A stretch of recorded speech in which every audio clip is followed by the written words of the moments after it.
Hello and welcome to Melody Joy Quilts.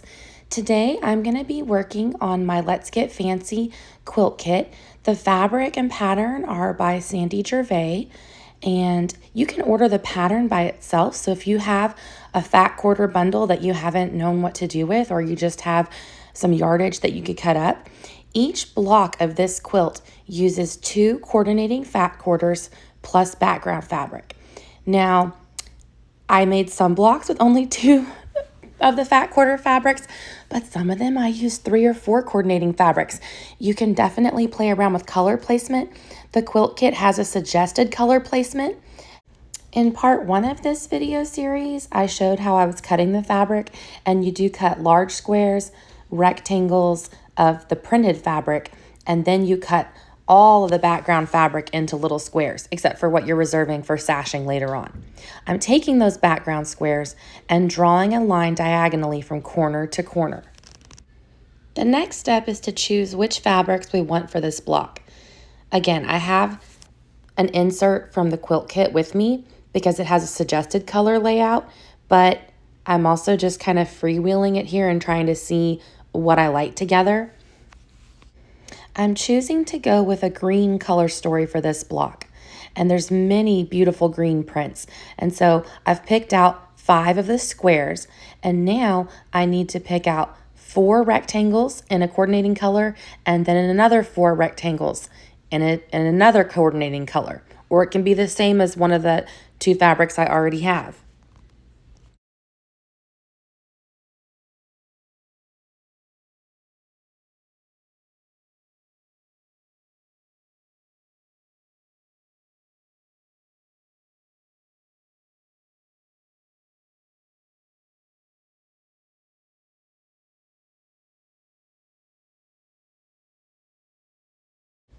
Okay, I had a little back and forth just playing with different colors, but I think I'm happy with these greens together. So the next step, once I've decided on my colors, is to snowball the corners. We are going to make flying geese units. Snowballing a corner is where you lay that background square on the edge of your fabric, lining it up with the side edges. And then you sew directly on that diagonal line we drew earlier. Then you fold it back towards the corner. When you do this on 2 sides with it overlapping right in the center, it makes a very classic quilt unit called a flying geese. And if you've ever been intimidated about flying geese, don't be. It's literally just 2 stitch and flips in a row.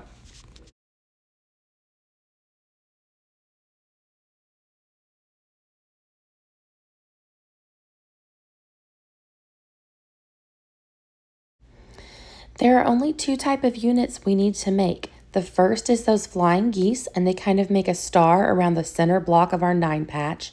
The other is these kind of petal blocks that kind of create an X in the background. And for these, you're doing a stitch and flip, and it's the same thing. You're going to sew on that diagonal line, but it's on 2 opposite corners of your square. So we're not making a flying geese here. We're using 2 opposite corners, and we're making kind of like a petal.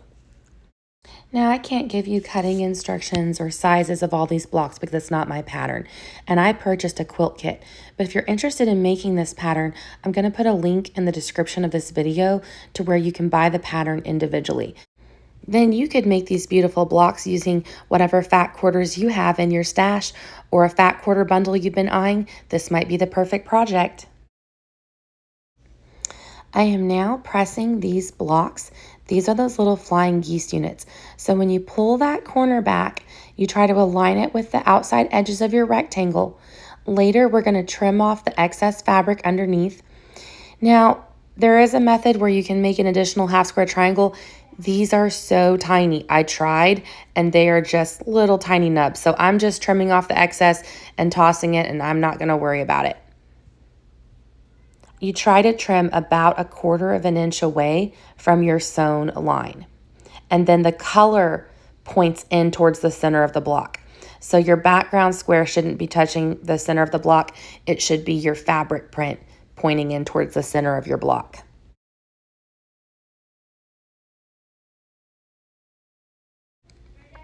The really wonderful thing about ordering a kit is that I have all of these coordinating prints, and I know that anything I choose will work together because it's all from the same beautiful fabric line. This is that Morning Latte fabric line by Sandy Gervais, and I just think these fabrics are so beautiful and so perfect as we come into the fall season. Okay, so that's the block laid out. Those flying geese units, the background fabric touches the center square, and on the petal fabric, the print points in towards the center. Okay, so now we need to take one of those coordinating rectangles and sew it on the print side of our flying geese. This is a very straightforward step, but I definitely turned one of these around because when I went to lay out my block in a minute, I realized that no matter which way I twisted one of the blocks, it was not making the star points. And so I had accidentally sewn the rectangle on the background side instead of the rectangle on the print side of that flying geese unit. So don't be like me. Do it right the first time.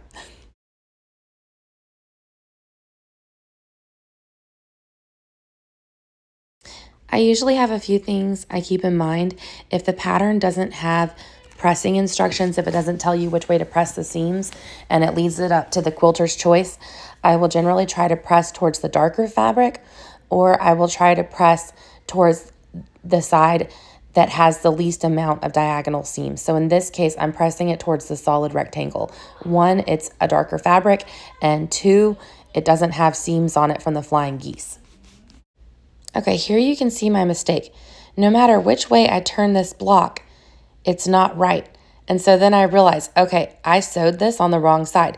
It's okay, seam ripper to the rescue, mistakes happen. I'm gonna take this one little unit apart, I'm gonna turn it around the right way, sew it back together, iron it, and continue on like nothing ever happened.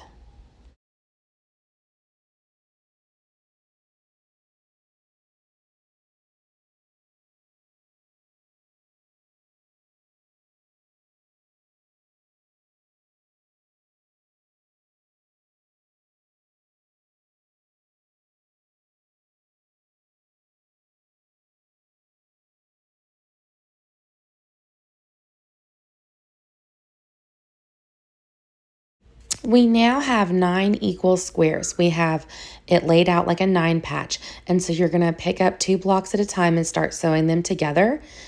This part goes pretty quickly and easily, and I think these blocks are just really beautiful.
Thank you so much for joining me today. I hope you enjoyed this sew along as I work through this quilt kit.